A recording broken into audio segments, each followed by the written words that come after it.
and welcome to another edition of the China in Africa podcast. I'm Eric Olander, and as always, I'm joined by Cobus Van Staden of Wits University in Johannesburg, South Africa. A very good afternoon to you, Cobus.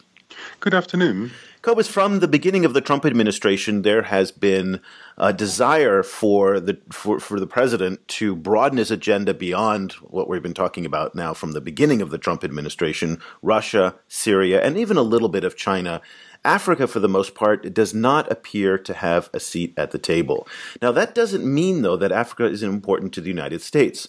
One of the misperceptions that you and I have tried to address over the years, that a lot of people think, is that China is the number one investor in Africa. And what we see over and over again from the Ernst & Young attractiveness reports, what we've seen from McKinsey reports, is that when it comes to trade, China is number one. But when it comes to investment, the United States is still the number one investor in Africa. And that's something that a lot of people don't really understand. So we're going to talk today a little bit about the U.S. relationship with Africa and where China fits with that. And we're going to bifurcate between the political relationship, which seems to be struggling, and the corporate relationship, which may or may not actually be thriving. It definitely seems like on the Chinese side, it's definitely thriving. On the U.S. side, I think it might be a bit more of a mixed picture.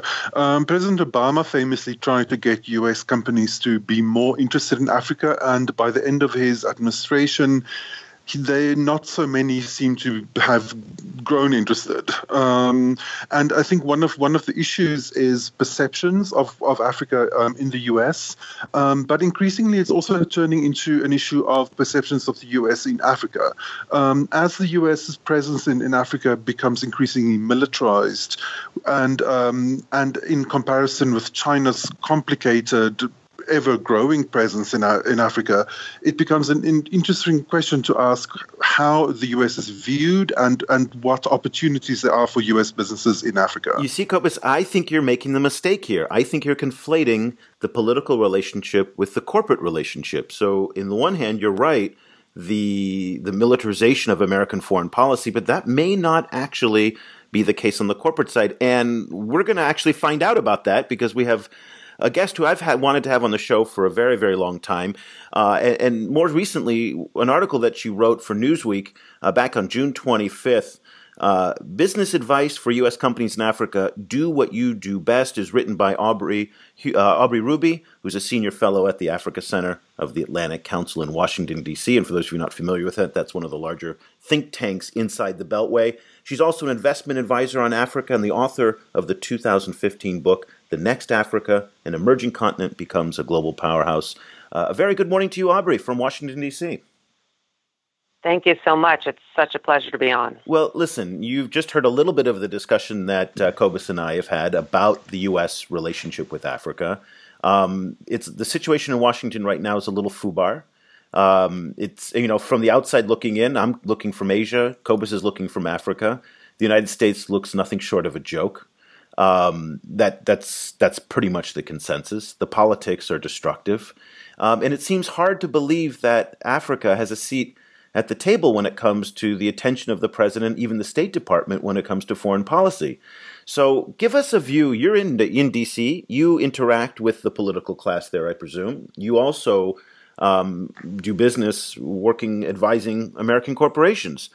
Give us the lay of the land for where Africa stands in the United States right now, particularly at the political level. Yeah, so in D.C., I think it's important to have kind of a little bit of a historical perspective in looking at where Africa has stood historically across administrations as well. And I think all of us who are passionate about doing business in Africa and working in African markets have been somewhat frustrated across administrations that African countries haven't played a more strategic role. There have been African foreign policy initiatives. Here, I mean PEPFAR, I mean President Obama's kind of Power Africa, but those are one-off, ad hoc, programmatic approaches to Africa. And we've really lacked a kind of overarching strategic framework where African issues and U.S. strategic interests in Africa get interwoven into our global strategy. It's always like, oh, you Africa people go in the corner and come up with a new program.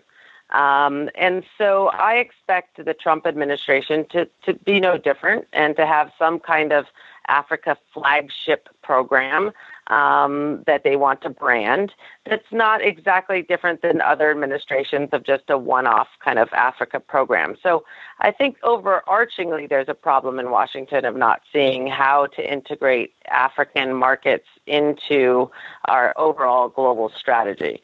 So I don't think this administration is that different when it comes to the challenge at hand. When you look at the discourse about Africa within the Beltway, is it mostly still within the frame of, we need to help Africa, for example, as PEPFAR did very successfully? Or is there also a discourse of, there are actually opportunities passing us by in Africa, that Africa has a potential to, there's profit potential in Africa? Is that something that is actually being said in the Beltway, within the Beltway now? Yeah, for sure. There's both.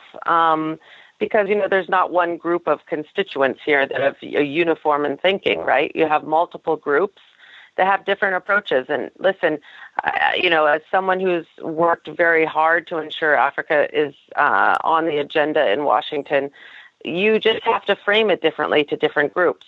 If you're talking to a more left audience, it's about fairness and dispersion of opportunity and economic development and those type of topics.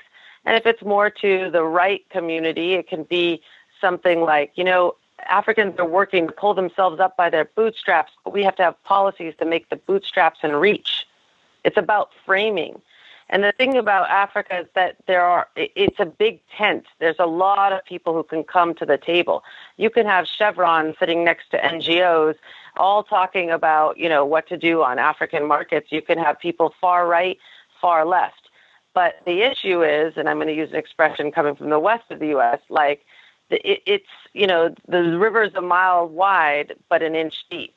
So it means everyone can sit under the tent, but when it comes to actually fighting and working for good policies, not many people will spend the time, effort necessary on African policy. And I think you've really identified one of the key differences between the U.S. approach to Africa policy and the Chinese approach, whereas the U.S. approach seems to be this more chaotic, decentralized, disorganized, where everybody gets to kind of frame the narrative according to their own ideological belief.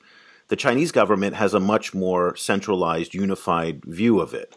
Now, I'm not going to pretend that the Chinese approach necessarily is perfect, or if it's that organized. It always looks more organized on the outside than it is, and is probably much more chaotic.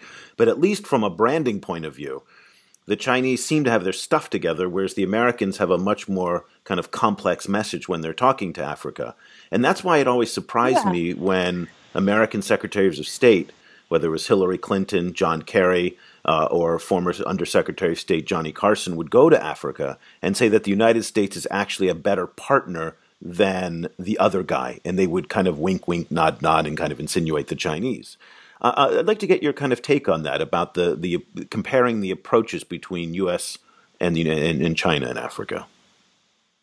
Yeah, I think our approaches are always going to be messier. We're a large federal democracy. It's messy. It's just messy by nature and design. And I do think that China takes a more overarching strategic approach. And we still, like I said earlier, take these kind of one-off programmatic approaches that don't quite get at the heart of strategy. And I do think that the Chinese approach, while overarchingly strategic, is far more chaotic. I've worked with several Chinese companies, seen firsthand how much competition there is in the space. And, one of the greatest myths I think that exists is that there's some smoky room in Beijing where, the titans, the heads of former SOEs and the EPC contractors get together and divide up African markets like it's some, Berlin conference back in the day. And I actually find it to be hyper competitive among Chinese entities. But, listen, in the U.S., we really won't know the direction of Africa policy in the Trump administration until some of the key roles are filled. And I think we're getting closer to that, having some of the key roles filled. By that I mean Assistant Secretary for Africa at State Department, National Security Advisor for Africa. So those roles will be critical in determining the direction. The folks that have been suggested and are in the process of being vetted for those roles, I can say, are Africanists. They know the region. They're talented. They're smart. They will likely take a security approach to the region, but are very open to business as well. In your article, you call for funding for the Overseas Private Investment Corporation and the Export-Import Bank. Now, obviously, the Chinese Export-Import Bank is a major player in Africa and is a real driver of Chinese investment on the continent. What do you see? What are the chances that kind of funding would come through, especially in the current political climate in Washington? The chances are zero that it will ever play the role that China XM does. China XM creates incentives to push investment into the region. All we're trying to do here in Washington, myself included, is to defend the basic programs that U.S. XM and the Overseas Private Investment Corporation can provide to U.S. companies, because they are critical trade finance, political risk insurance, but they're not actively pushing out into the region. I don't think they'll ever have the budgets for that. But they have come under attack congressionally over the past 5 years, and then now within the Trump proposed budget, there were significant cuts for both. So I would say it's more of a defensive approach. We're trying to protect the basic tools that U.S. companies can access here, rather than trying to envision a U.S. XM ever acting like a China XM. So I guess I'm curious to hear a little bit about the conversations that you have with African leaders, African politicians who may express to you to say, listen, the United States has been very active in Africa over decades, even centuries.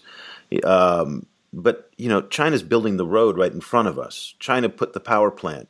Huawei's building the mobile network.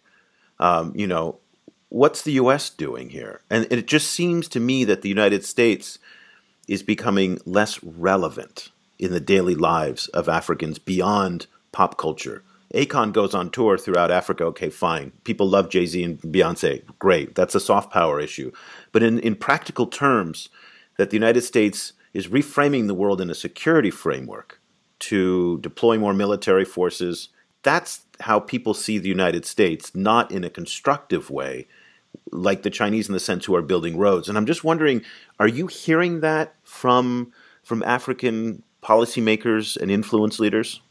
Well, I think it's a slower shift than what you're describing. I think a lot of the policy makers in Africa and, corporate leaders in Africa are extremely sophisticated. They've gone to Harvard, they've gone to, Wharton, they've studied at Cambridge, and so they have a very global view and understand it's kind of a more nuanced situation.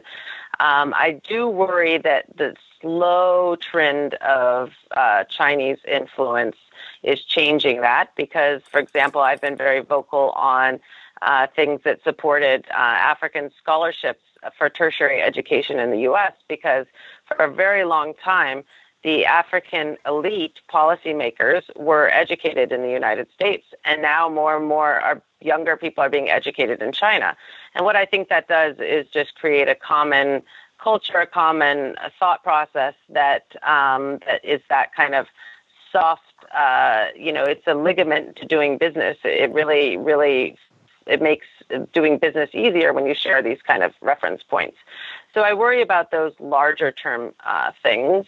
I think a lot of African leaders are aware that the U.S. companies were just not road builders. That's kind of what my Newsweek article was arguing. U.S. companies don't go around the world building roads. We don't really build rail. I mean, just take Amtrak on the East Coast, and you have a good sense that we struggle with rail. Especially this summer. It's not what we do best, right? And that was really my push. But a lot of African leaders will say to me in confidence that they prefer to have American companies or Western companies bid on certain projects because they do still have a view that they get a higher quality product.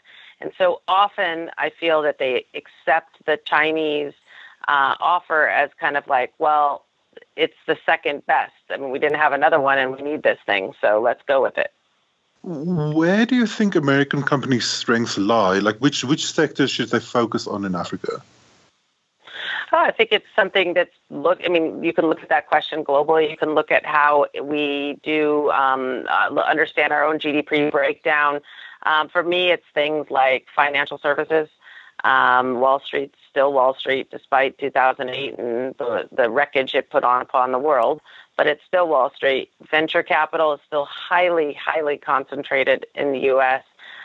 Things like services around accounting, auditing, design, all those type of services orientation, heavily R&D products like ag technology. There are a lot of new ag tech things coming out of the U.S. that I think are relevant to increasing agricultural productivity in African markets. Things like cybersecurity, even though we can't stop Russian hackers from getting into our process around the election. But point is that I think a general category would be the services industry. We spoke last week with David Pilling, who's the Africa editor over at the Financial Times, and he was talking about Japan's difficulty in Africa and that they really are not well positioned and well equipped to work in these frontier markets, these emerging markets, and the profitability isn't enough to attract them to really bring on those skills. And it reminds me a little bit, I'm not sure if American companies are also equally unprepared to work in frontier markets like in Africa, and that might explain why you don't see the presence. You're right to point out that those are the strengths that our companies have, but whether they deploy those strengths to markets like Nigeria, Botswana, is a second story. And I'm just wondering what your take on that, if you see any comparisons between the Japanese and the Americans in their approach to Africa. Sure. First, number one, let us not forget that African markets are incredibly small when it comes to global perspectives on, say, financial services. They are incredibly small. $135 billion was raised last year for global private equity, and less than 1% of that less than 0.5, less than 0.2%. I mean, last year, $2 billion was raised for African private equity. So you see that there's just this huge disconnect between African markets and the size of the opportunity. Even though we live it, you and Cobus and me, we focus on it all the time. But you have to think of it from a relative perspective. But I don't agree that American companies aren't there. I mean, if you look at the main service providers and you look at Ernst & Young and their offices, the PwCs, I mean, they've got 10,000 employees in South Africa, if you add up all the different American kind of auditors, et cetera, and accounting firms. So they're there. And American entities like GE and Coca-Cola have been there for a century. So I think it's about encouraging the next wave of U.S. investment into African markets that have to do with the smaller U.S. companies that have great impact and the ones that are still on the sidelines. You mentioned the issue of African leaders increasingly having a background in China rather than the U.S. There was recently this very hyped UNESCO report that showed that far more African students are studying in China rather than the U.S. or the U.K. How do you think this is going to impact the U.S. in the future, in the next coming few decades in Africa, this kind of lessening of that influence? I think it's huge. That's why I believe that we should reverse those statistics. I mean, I just fundamentally think it's a big, big deal, and one that people don't realize until those kind of plates have shifted. Because there's something shared when you go and you meet and you try to do business or engage with someone who has the same reference points as you. and has a shared common culture as you. And I just think losing that kind of soft power of tertiary education is not where we want to be. And it's the cheapest form of kind of public diplomacy. And I've been on record arguing several times that efforts like, what the Africa America Institute used to do that brought Obama's father to the U.S. and trained many African presidents and ministers, it doesn't get the finances that it once did and has to rely on kind of individual donation. Yeah, and that's not the America of today. I mean, we're looking at a proposed State Department budget cut of 33%. Key positions haven't been filled. There is this sense of isolationism that is creeping within the culture. I don't see that happening. This is even irrespective of Trump. There is a shift in across the American culture that is shifting inwards in many respects. And so this idea of engaging and sponsoring students to come over, I just don't see that as a budgetary priority in the current climate. So therefore, I mean, are we making, as Americans, a mistake that will have a devastating impact beyond just the students, but also on soft power and aid? My favorite quote from General Mattis, the Secretary of Defense, was, "If you don't fund the State Department, you're going to have to buy me more bullets." And I just wonder if this is a tragic shift in policy that will have devastating consequences for us long term.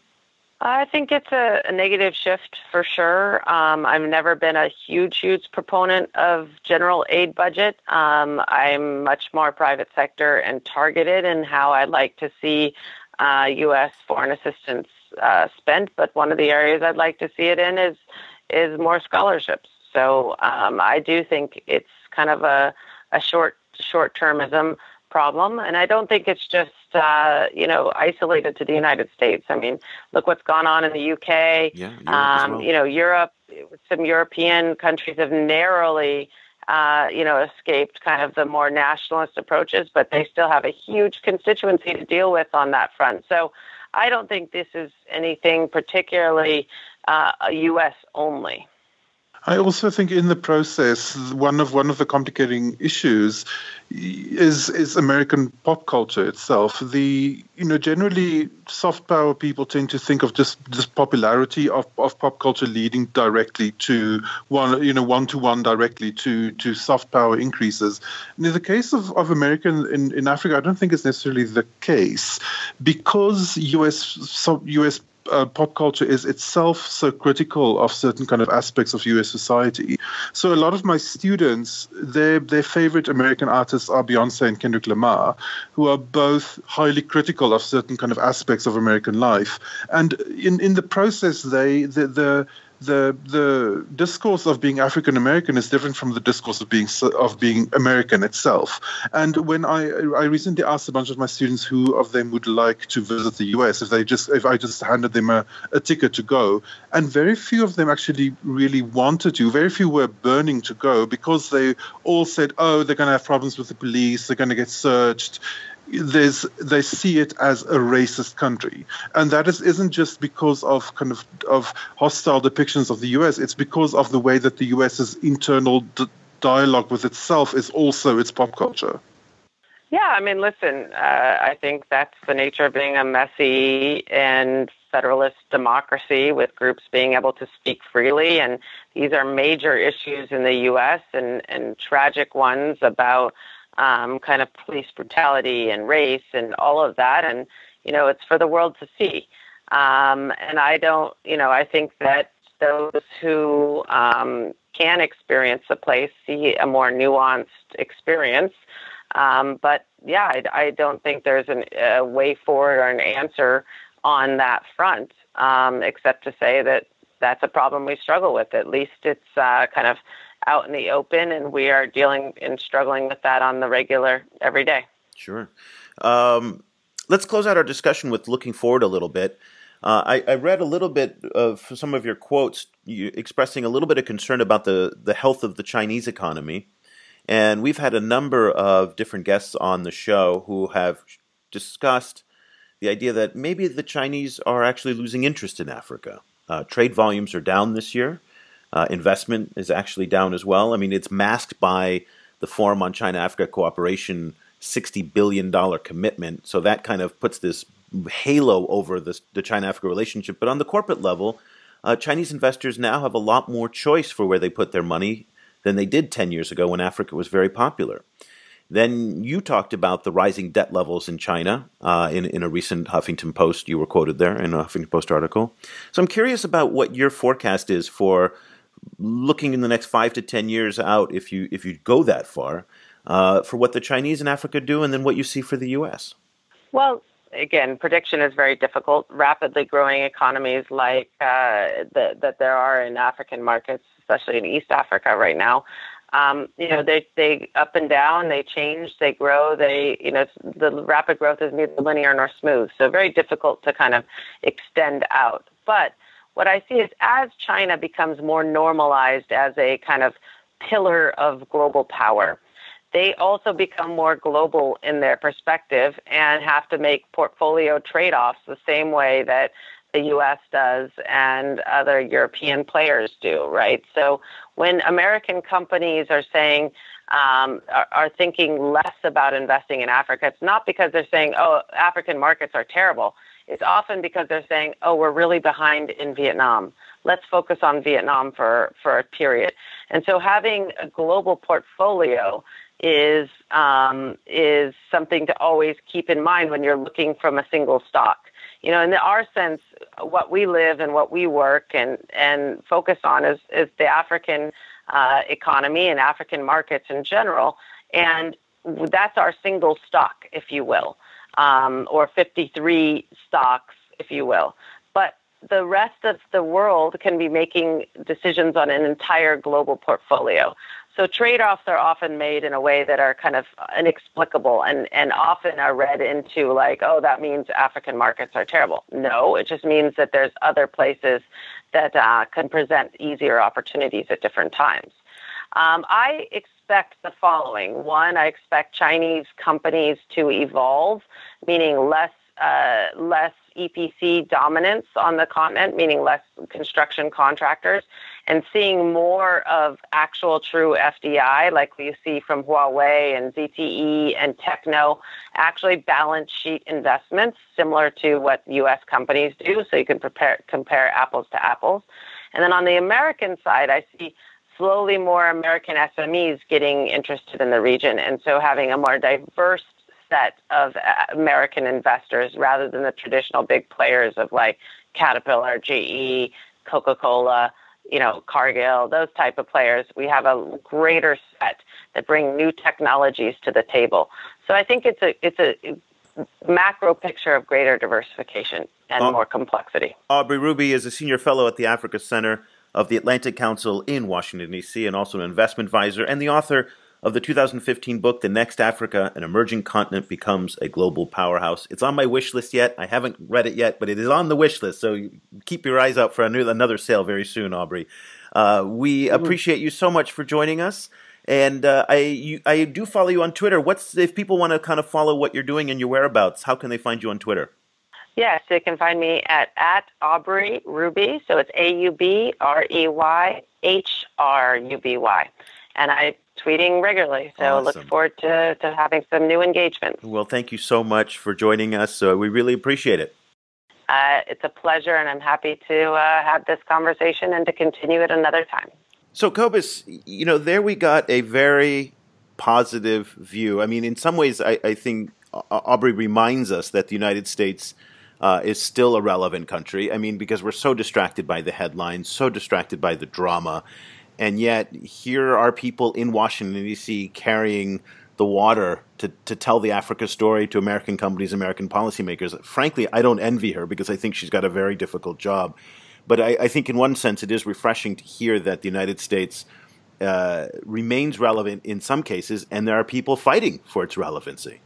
I agree. I think what Africa needs is more partners. I always find the US versus China in Africa narrative a bit dispiriting because Africa needs both of them.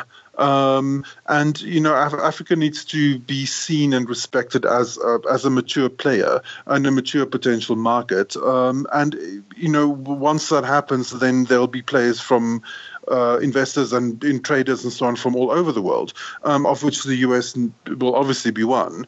I think it'll be very interesting to see a few things. In the first place, how the U.S. companies will, how they'll do business in Africa, once they do. In the second place, how Africa will react to that, and whether Africa will be able to make the changes in order to make itself a more viable and attractive market. That, I think, is the big issue. I don't think there's any just prejudicial reasons why the U.S. doesn't want to do business in Africa. I think the real issue is frequently that Africa is a difficult place to do business in. It's a very difficult place to do business, but I have to say that China's a tough place to do business. South America's a tough place to do business.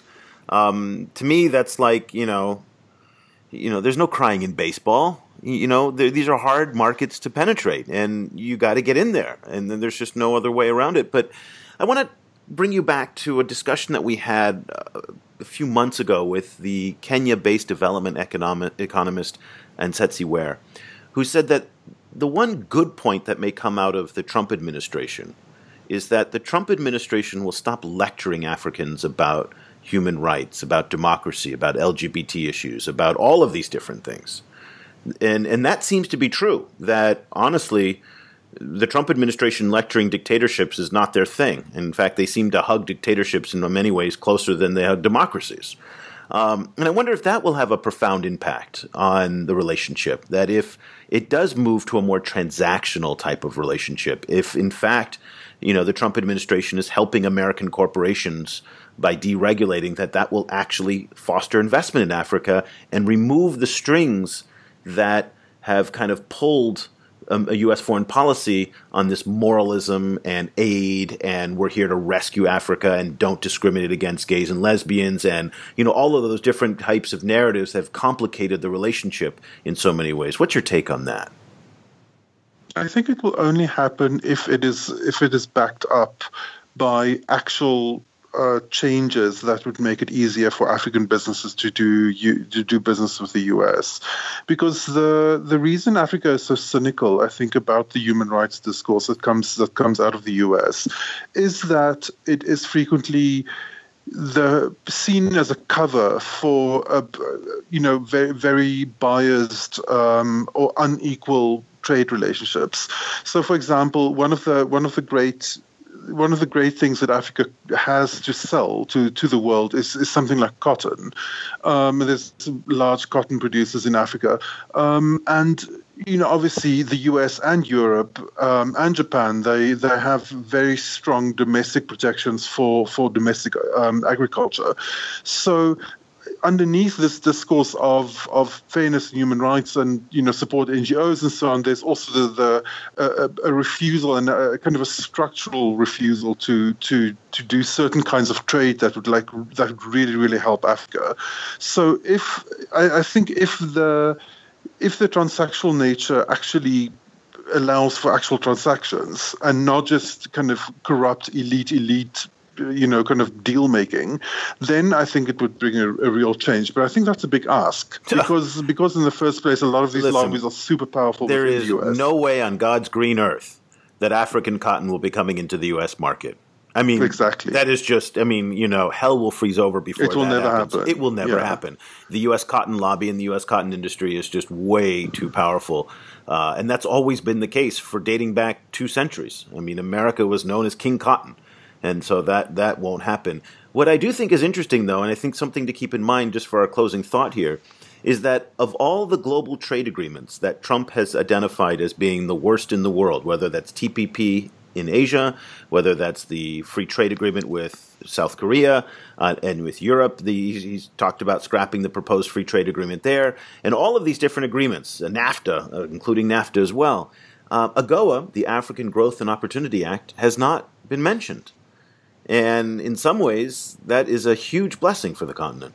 Yeah, I think so. It'll, it will be interesting to see whether it will be possible for African firms to start taking greater advantage of AGOA, and how, if there is greater advantage taken of it, how that will change thinking in Washington in the future. Because I think, as I understand so far, the amount of actual AGOA fuel trade has been relatively low. It has been, but it has been a big draw for Chinese companies who are considering moving manufacturing and some of their operations to Africa to use that as a backdoor into the U.S. market. So we talked a little bit more today about the U.S., but I think it's interesting for us to kind of see what's happening in the U.S. as not, again, as a comparison to the Chinese, because they're really in so many ways so different from one another, but as a, what's the word I'm looking for, Cobus? It's not an apples to apples type of comparison, but it's just, I guess, a different way of looking at things. And certainly the United States and the Chinese have a very different approach for the continent. I, for one, am not a huge fan of the American approach that is increasingly focused on security and militarization and isolation. But I'm glad that we have people like Aubrey Hruby out there who are at least, again, raising the flag in Washington, D.C. I suspect she's a rather lonely soul sometimes. Her and Deborah Broaden, the scholar from Johns Hopkins University, are among the few people in Washington, D.C. who actually know anything about the Chinese in Africa. So it's refreshing that there are people doing it. Cobus, we'll be back again next week with another edition of the show. If you want to follow us on social media, all the dots and W's are there on our website at ChinaAfricaProject.com. You can also find us over on Facebook at Facebook.com/ChinaAfricaProject. And of course, follow me on LinkedIn. About 350,000 people now are joining a very, very lively daily discussion on China-Africa issues. And again, LinkedIn is so exciting for me because it's one of the only places where Chinese and Africans can actually interact online given the limitations of the Great Firewall. So LinkedIn, Twitter, Facebook, we're all there. Hey, before we go, Cobus, give everybody your Twitter handle. My Twitter handle is Stadenesque. That's Stadenesque. It's still the strangest Twitter handle I've ever heard. It's terrible. Okay. You can find me over at Eolander, EOLANDER. That's it for this week. We'll be back again next week with another edition of the China in Africa podcast. Thank you so much for listening.